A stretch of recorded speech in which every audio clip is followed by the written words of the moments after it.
ধারাবাহিক নামাজ মানে নামাজের প্রত্যেকটা বিষয় নিয়ে আমি বলবো। কেবলামুখী হইতে হবে। অনেকে যেটা করে এভাবে নামাজে দাঁড়ায়, কি ভুল করছে বলুন তো? এই হাত দুইটা কেবলামুখী করে রাখতে হবে, তাহলে একটা হচ্ছে কাঁধ বরাবর, একটা হচ্ছে কান বরাবর, কেবলামুখী হইতে হবে। আপনার তো আপনারটা এভাবে ফাঁকা হয়ে যাচ্ছে, মিলে যাবে। শুধু রুকুর মধ্যে ইফাররিজু আসাবিআহু, রাসূল সাল্লাল্লাহু আলাইহি ওয়াসাল্লাম শুধু রুকুতে আঙ্গুল ফাঁকা, রুকুতে যখন হাঁটু ধরতেন তখন আঙ্গুল ফাঁকা রাখতেন, বাকি সবসময় হাত মিলানো। তাহলে দুইটা মত, এক হচ্ছে এই দেখেন আল্লাহু আকবার কেবলামুখী হলো, আরেকটা হচ্ছে এটা আল্লাহু আকবার। আমাদের বাংলাদেশে এটা শেখানো, কিন্তু শর্ত হচ্ছে কেবলামুখী হতে হবে হাতটা। যদি আপনাদের বাঁকা থাকে আজকে থেকে শেষ করার চেষ্টা করুন। কানা ইয়াজআলুহুমা হাদবা মানকিবাইহি, মানকিব মানে কাঁধ, কখন কখন এই কাঁধ বরাবর তুলতেন। ওয়ারুবামা কানা ইয়ারফাউহুমা হাত্তা ইউহাদি বিহি ফুরুআ উযুনাইহি, ফুরু মানে এটা কানের লতি বরাবর পর্যন্ত তুলে ফেলতেন এইভাবে, কখনো এই বরাবর কখনো কাঁধ বরাবর। আপনার যার যেটা ফ্লেক্সিবল লাগে, দুইটা সহিহ হাদিস আছে। আচ্ছা, এটা ক্রস দিছি কেন? এটা রাইট দেওয়া হয়েছে, এটা কেবলামুখী হয়েছে। তাহলে এখানে শেখার বিষয় হচ্ছে কেবলামুখী হতে হবে। বুকের উপর হাত বাঁধা, হাত কই বাঁধবেন? হাত বাঁধার বিষয়ে তিনটা মত। এক হচ্ছে বুকের উপরে, একটা নাভির উপরে, আর একটা নাভি সংলগ্ন নিচে। তিনটাই হাদিসে আছে, তিনটা হাদিসে আছে। তবে আমরা সাজেস্ট করি উপরের দিকে বাঁধার ব্যাপারে, এটা অপেক্ষাকৃত বেশি প্রামাণ্য দলিল দিয়ে প্রমাণিত। যদি নিচে বাঁধেন সমস্যা নেই, অর্থাৎ এই যে উপরে যেটা, এটা আমরা সাজেস্ট করি। যদি নিচে বাঁধতে চান তাও হবে। হানাফিরা তাহতা সুরা, নাভি সংলগ্ন নিচে, এটাও হাদিস আছে, তো এটা সমস্যা নেই। আমরা আগে বলছিলাম বুকে হাত বাঁধার মানে হাত বাঁধার বিষয়টাই হচ্ছে সুন্নাহ। আমরা ওই যে প্রথম তিনটা মূলনীতি যদি খেয়াল করেন, ফরজ তরক হলে নামাজ বাতিল, you have to repeat your সালাত। ওয়াজিব তরক হলে বাতিল হবে না, সরসুজদা দিলে হবে। সুন্নাহ তরক হলে হয়ে যাবে। কেউ যদি কোনো কারণে হাত নাও বাঁধে, তা তো হিজ সালাহ ইজ ওকে। মালিকি মাযহাবের কিছু স্কলাররা ইরসাল করে, যেটা আপনি মনে জিজ্ঞেস করছিলেন, যে আল্লাহু আকবার বলে ছেড়ে দেয়। আমাদের এখানে ওমানিরা আছে, ইবাদি সম্প্রদায়, ইবাদিরা, ওরা ওমানিরা দেখবেন যে অনেকে হাত বাঁধে, শিয়াদেরও কিছু অংশ ওরা হাত বাঁধে। তো এই যে হাত বাঁধার এই বিষয়টাই হচ্ছে ইটসেলফ সুন্নাহ, কিন্তু এটা নিয়ে আমাদের দেশে খুব বেশি ঝগড়াঝাটি। কই বাঁধবে, আমিন জোরে না আসতে, আমিন বলাটাই হচ্ছে সুন্নাহ। মানে ভ্রাতৃত্বের, মুসলমানদের মধ্যে ভ্রাতৃত্বের বন্ধনটাকে অটুট রাখা, এটা হচ্ছে ফার্জ। সবচেয়ে বড় ফরজ হচ্ছে এটা, ঐক্য টিকিয়ে রাখা। আর ছোটখাটো সুন্নাহ যেটা না করলে সালাতে তেমন কোনো সমস্যাই হচ্ছে না, এটা নিয়ে মারামারি, মারাত্মক দ্বন্দ্ব আমাদের বাংলাদেশে। তাহলে কিভাবে বাঁধতেন আল্লাহ রাসূল? কানা ইয়াদাউল ইয়ুমনা আলা যাহরি কাফিল ইউসরা, ডান হাতটা বাম হাতের উপর রাখতেন এবং হাত দিয়ে চেপে ওনার এই সাইদ মানে বাহু এবং এটাকে চেপে ধরতেন। এভাবে যদি উপরে ধরতে চান তাহলে এই যে মালয়েশিয়ানদেরকে তো আপনারা দেখেন এভাবে বাঁধতে। আর যদি আর নিচে বাঁধতে চান বাঁধতে পারেন, নাভি সংলগ্ন নিচে বাঁধতে পারেন। তবে অপেক্ষাকৃত এটার বর্ণনাটা একটু দুর্বল বর্ণনা, কিন্তু এই বর্ণনাগুলো সহি, বাট সবগুলো ঠিক আছে। তো যেহেতু প্রফেট বিভিন্ন ভাবে বাঁধছেন, আপনারা মাঝে মাঝে একটু বাঁধেন, উপরে বাঁধেন। এটা শেখানো হয়, আমাদের ছোটবেলা শেখানো হয়েছে, কারণ রাসূল সাল্লাল্লাহু আলাইহি ওয়াসাল্লাম এগুলো চেপে ধরতেন, এটা আছে হাদিসে। তো আপনি এভাবে ধরতে পারেন। সহজ কথা স্যার, আপনার এই থেকে নাভি পর্যন্ত পুরোটাই হচ্ছে হাত বাঁধার জায়গা, বুক থেকে নাভি পর্যন্ত ফ্লেক্সিবিলিটি আছে। আমরা নরমালি যেটা জানি মেয়েরা বুকে হাত বাঁধবে, ছেলেরা কোমরে বাঁধবে। এটা জানেন হচ্ছে কারণ হানাফি স্কুল অফ থটে বুকে হাত বাঁধার এটা মেয়েদের জন্য তারা গ্রহণ করছে, আর আমাদেরটা নিচে। ঠিক আছে, আপনি ভালোই জানেন, কোনো সমস্যা নেই, এটা হতে পারে। তবে আমি সাজেস্ট করব যে আপনি যদি আল্লাহ রাসূল থেকে প্রমাণিত একাধিক আমল জানেন, তাহলে আপনার যে সবসময়ের অভ্যাস এটা তো করবেনই, মাঝে মাঝে একটু ওই আমলগুলো করবেন। তাতে করে হলো কি আল্লাহ রাসূলের সবগুলো হাদিস আমল করার সুযোগ আপনি পেলেন। এটা যেমন রফউল ইয়াদাইন করা, আমরা হানাফি স্কুল অফ থটে আমরা কিন্তু রফউল ইয়াদাইন করি না। মানে রুকুতে যাওয়ার আগে অন্যরা আল্লাহু আকবার বলে রুকুতে যায়, তাই না? রুকু থেকে উঠে আল্লাহু আকবার বলে, আবার 2 রাকাত শেষ করে তৃতীয় রাকাতের জন্য যখন দাঁড়ায় তখন আবার আল্লাহু আকবার বলে রফউল ইয়াদাইন করে। রফউল ইয়াদাইনের প্রত্যেকটা তাকবীর 10টা করে সওয়াব আছে হাদিসে, কিন্তু হানাফি স্কুল অফ থটে এটা নেয় নাই। রফউল ইয়াদাইন না করলে কোনো সমস্যা নেই, এটা করা সুন্নাহ। তো যেহেতু আল্লাহ রাসূল করতেন, এজন্য আপনি মাঝে মাঝে ঘরে নফল নামাজে, যেমন আমি রফল আযান করি না ব্যক্তিগতভাবে, আমার স্বাভাবিক হচ্ছে রফল আযান ছাড়া আমি নামাজ পড়ি, তবে মাঝে মাঝে আমি পড়ি, মাঝে মাঝে যেটা হাদিসে আছে জি প্রত্যেকবার হাত তোলা মাঝে মাঝে করা যায়, মাঝে মাঝে অবশ্যই আমি দেখা হয়তো মাঝে মাঝে করলে পরে হয়তো কন্টিনিউ করতে হবে না, সবসময় করতে হবে। যদি আপনি করতে চান সবসময় করেন, তো হাদিসে আছে, আপনি যদি চান এটা করা সমস্যা। আচ্ছা, কানা ইয়াদাউহু, হাত দুটো রাখতেন আলা সাদরি, বুকের উপর, নিচের গুলো ধরে আছে, আমি জাস্ট সামান্য দলিল হিসেবে এগুলো আছে। দৃষ্টি কই থাকবে? দৃষ্টি থাকবে সেজদার জায়গার দিকে। আমি বলছিলাম যে এদিকে দিক তাকালে আল্লাহ বলে ফিরে আসো, ফিরে আসো। 3 বারের পরে বলে লা হাজাত লি ইলা সালাত, তোমার এই সালাতের কোনো প্রয়োজন নেই। কেন ইদা সালাত সবসময় মানে ক্লাব করার সময় এবং তাশাহুদ পড়ার সময় সবসময়, তাশাহুদের সময় হাদিসে আছে যে আপনার ওই আঙ্গুল যত করে রাখবেন ওখানে দৃষ্টি থাকবে, আর আপনি যদি নিচে নিচে দৃষ্টি রাখতে চান তাতেও হবে। আঙুলটা কখন উঁচু করবো সেটাও তো এটা ওখানে আসবে। এখন হচ্ছে ধারাবাহিক নামাজ, এই যে আমরা শুরু করলাম আল্লাহু আকবার, রুকু সামনে আসতেছে। ধারাবাহিক নামাজ মানে নামাজের প্রত্যেকটা বিষয় নিয়ে আমি বলবো। এখন তো জাস্ট বুকে হাত বাঁধলেন আপনি, আচ্ছা কেরাত পড়তে হবে, এরপরে না রুকুতে যাবে। আসুন তাহলে যখন দাঁড়াতেন তো আর আসাহু, মাথাটাকে একটু মানে go down, use to go down his head just একটু মাথাটা নিচের দিকে করতেন। ওরামা ওই বাসালেহি নাকওয়াল আরদ, জমিনের দিকে তাকাতেন। অর্থাৎ নামাজে যখন দাঁড়াতেন তখন এভাবে থাকতেন না, বরং মাথাটা একটু নিচু করে জমিনের দিকে তাকাতেন। এইটা ছিল সব সময়।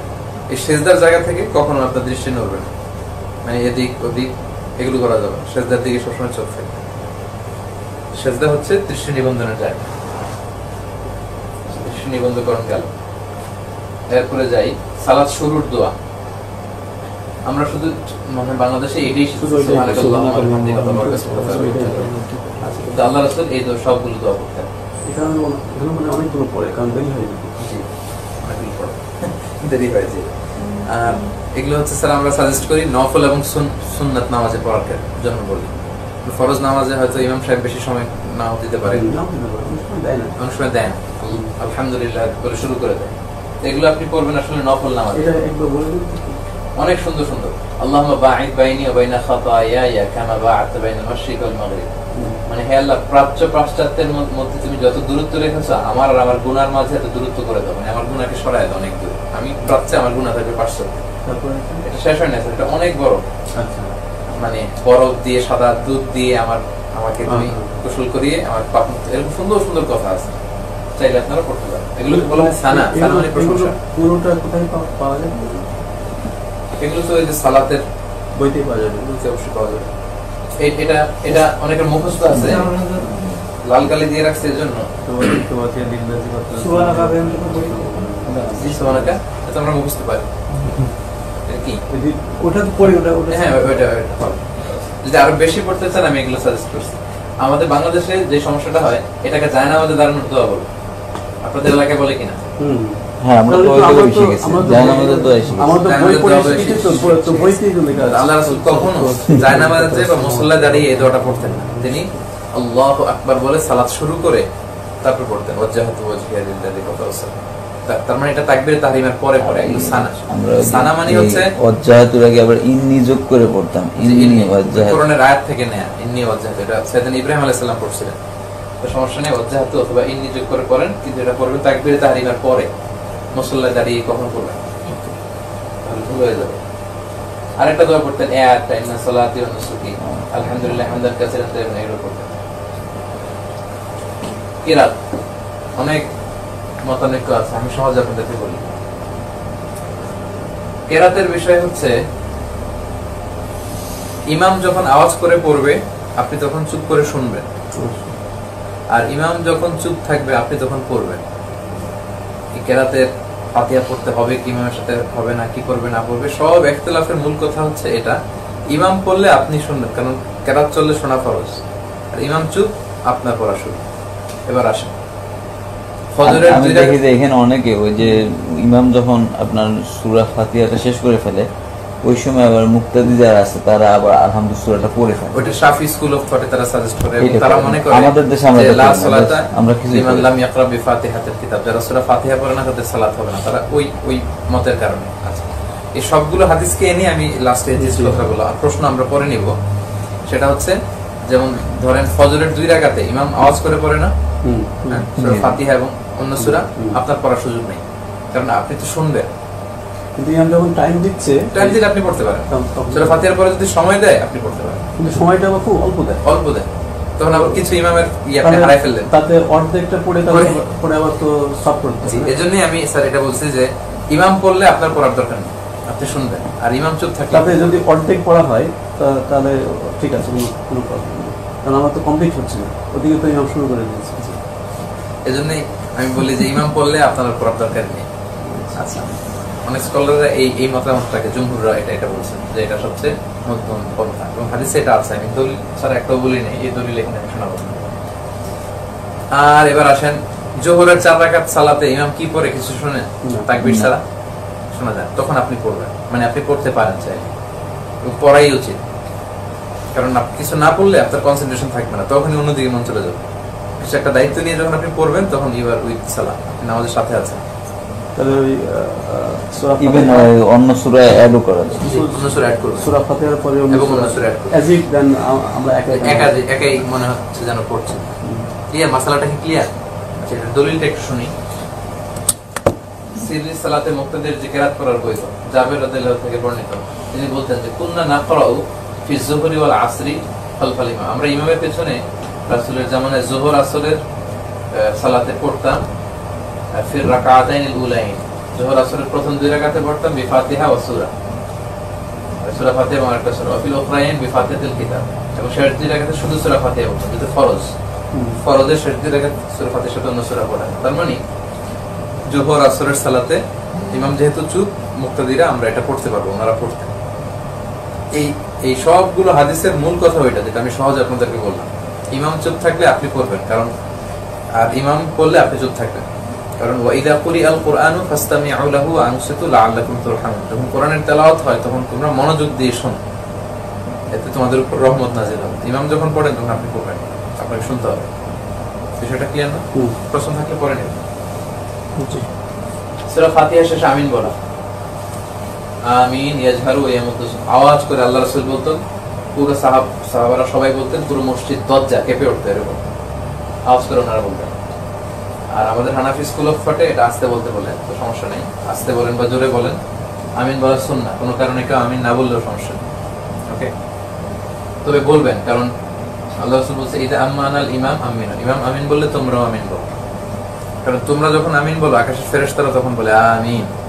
ইদা ওয়াফাকা তাআমিনুকুম মা তাআমিনিল মালায়েকা, তোমাদের আমিন আর ফেরেশতাদের আমিন যখন মিলে যায়, গুফিরা লাহু মা তাকাদ্দামা মিন যামবি, তোমাদের যত পাপ হয়েছে, গুনাহ হয়েছে, আল্লাহ এগুলো মাফ করে দিয়েছে।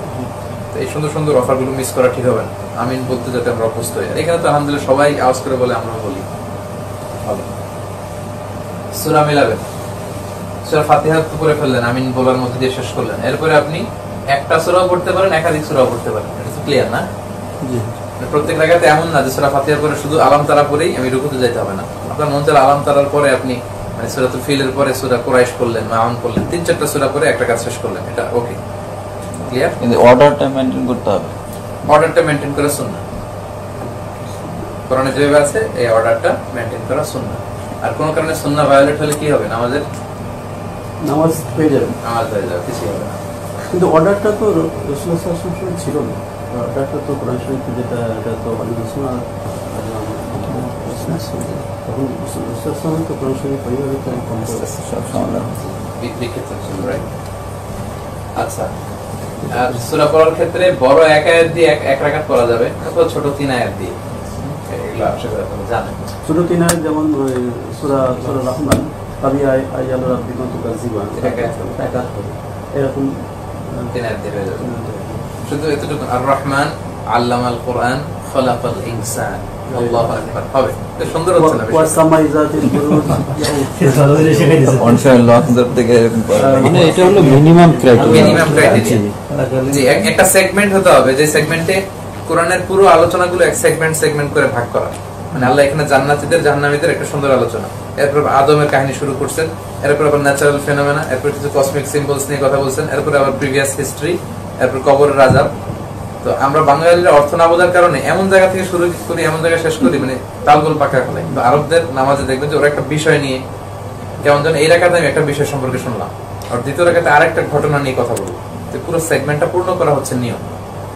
আর রহমান আল্লাহ কোন ফলাকাল ইনসান, তো কি হলো, কিছুই তো হয়নি, আরো তো অনেক দূর যাইতে হবে, তাহলে না পুরো বিষয়টা বোঝা যাবে। কিন্তু এটা হচ্ছে মিনিমাম ক্রাইটেরিয়া। কিন্তু এমনি নামাজ তো হবে, নামাজ হয়ে যাবে, আদায় হয়ে যাবে। রুকুর পন্থা, রুকুতে রাসূল সাল্লাল্লাহু আলাইহি ওয়াসাল্লাম খুব রিল্যাক্স করতেন, তাসতারখি, এবং হাতগুলো আঙ্গুলগুলো ফাঁকা থাকতো তখন, এবং পিঠটা একেবারে সোজা থাকতো। পিঠটা কেমন সোজা থাকতো, একেবারে এই বিয়ের মতো সোজা। হাদিসে আছে যে রাসূল রুকু দেওয়ার পরে ওই পিঠে যদি কেউ বোতল পানি ভর্তি গ্লাস রেখে দেয়, ওই গ্লাসটা নড়বেও না পড়বেও না, মানে এত সোজা। বাঁকা হলে তো পড়ে যাওয়ার কথা ছিল, এখানে গ্লাস পানি ভর্তি গ্লাস রাখলে পড়বে, গ্লাসটা দাঁড়িয়ে থাকে, এত সোজা হতো আর কি। আর এক হাদিসে আছে লাউ সাব্বা আলাইহিল মা লাস্তাফাতা, কিছু পানি যদি রাসূলের রুকু দেওয়া পিঠের উপর কেউ ঢেলেও দেয়, সব পানি পড়ে যাবে না, কিছু পানি এখানে স্থির থেকে যাবে, এতটা সোজা হতো। আর আঙ্গুলগুলো একটু ফাঁকা থাকতো, এটা আমরা ওখানে গেলে দেখতে পারবো। আর পিঠটা সোজা থাকতো। আমার পিঠ কি সোজা হয়েছে? জি, এটা পিঠ সোজা হয়ে যায় যদি। অনেকের যে উল্টা হয়, অনেকে রুকুটা এইভাবে করে ফেলে, আল্লাহ, আবার হাত এটা হয়নি, সে বাঁকা হয়ে আছে, আবার হাত বাঁকা করে আরো বেশি রাইট। খুঁজে নিয়ে আবার অনেকে যেটা করে, হ্যাঁ। দেখছেন এটা? জি, আমাদের একজন সম্মানিত স্যার আছে, আমি চাইছিলাম স্যার আজকে হয়তো আসবে, তা আসে নাই। আমি কয়েকবার ভাবছিলাম স্যারকে আমি বলবো দিনের সাথে শোনাবো। স্যার খুব সুন্দর নামাজ করে এবং আমাদের ব্যাপারে খুবই, স্যার এরকম করে ফেলে আর কি। স্যারের নামটা তো বলি না, জি, সমস্যা হওয়ার কথা না। তো এটা অনেকের মধ্যে সমস্যা আছে, কেউ রুকুতে বেশি নিচে চলে যায়, অনেকে করে। কারো যদি ধরেন আমার রোগ থাকে, স্পাইনাল কর্ডের ব্যথা, ব্যাক পেইন, ওইটা ভিন্ন কথা। কিন্তু এই রুকু সুন্দরভাবে না শেখার কারণে এই ব্যাক পেইন গুলো হয়। আপনি সুন্দর করে রুকু দিতে পারলে দেখবেন যে এই ব্যথাটা থেকে অনেকটাই চলে যাবে। এই যে আমি হাদিসগুলো আসলে আমি আগে বলে ফেলছি, সাওয়াহু হাত্তা লাউ সাব্বা আলাইহিল মা, পানি ঢালে পানি থাকবে, কারণ লা ইয়াসুবু রাসাহু ওয়া লা ইয়াকনিউ, মাথা খুব ঝুঁকিও দিতেন না, আবার এরকম উঁচু করে রাখতেন না, বরং বাইনাতে আলী, যে আপনাদেরকে দেখাবো পিঠটা সোজা, এটা কিন্তু খুব জরুরি, পিঠটা সোজা রাখা। এটাই বললাম যে ওই টাইমে দৃষ্টিটা কোথায় থাকবে, যদি আমি সিজদাতে রাখি নিচের দিকে থাকবে, মাথাটা একটু উপরে হবে, নিচের দিকে থাকবে, কিন্তু হাদিসে আবার সিজদার দিকে রাখার কথা আছে। সো সহজ কথা আপনারা আমি বলি, এই যে আমি নামাজে দাঁড়ালাম, আমার দৃষ্টি সর্বোচ্চ যেতে পারবে এই পা থেকে সিজদা পর্যন্ত, আসা যাওয়া করলে এতটুকু জেনারেলি হচ্ছে সিজদার জায়গা, নিচে উপরে দিতে পারেন। আর এই যে বসা অবস্থায় নিচের দিকে তাকানোর কথা, আঙ্গুলের দিকে ইশারা রাখার কথা, এগুলো হাদিসে আছে। কিন্তু আপনার মুসল্লার বাইরে এদিক সেদিক যেতে পারবে, পা থেকে আপনার সিজদার জায়গা পর্যন্ত। যে মেট্রিকুল হলে ওটা তখন আপনি খারাপ হলে তো দেখানো থাকে, এটা যেভাবে নিয়ে আসেন ওই অ্যাঙ্গেল করে ওই পায়ের কাছে যাবে।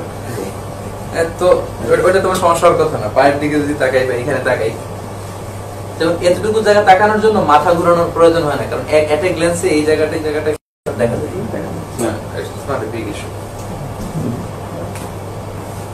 আচ্ছা, এটা বলে ফেলছি। আরেক হাদিসে আছে যে আল্লাহ রাসূল বলেছে সবচেয়ে বড় চোর যে সালাতে চুরি করে। সাহাবারা বলল ইয়া রাসূলুল্লাহ কাইফা ইয়াসরিকু মিন সালাতি, সালাতে আবার কিভাবে চুরি করে? আল্লাহ রাসূল বললেন লা ইয়াতিমু রুকুআহা ওয়া সুজুদাহা, রুকু সিজদাটা পরিপূর্ণভাবে করেন, যেটা আপনাদেরকে বললাম যে পিঠটা সোজা থাকতে হবে, পিঠ সোজা না থাকলে আল্লাহ ওই রুকু সিজদার দিকে তাকায় না। আরেক হাদিসে আছে। না, এখানে আমি ওনার পয়েন্টটা বলি, উনি যেটা বলছে যে আপনি রুকু অবস্থায় যদি ইয়েটাকে স্ট্রেট করে দেন, যখন দাঁড়ায় যাবে তখন কিন্তু আবার সামনে চলে যাবে, এটা হলো সমস্যা। যার জন্য আপনি ওটা পিছনে রাখেন, সামনে দাঁড়ালে ওই আপনার এই পর্যন্ত চলে আসে। আচ্ছা,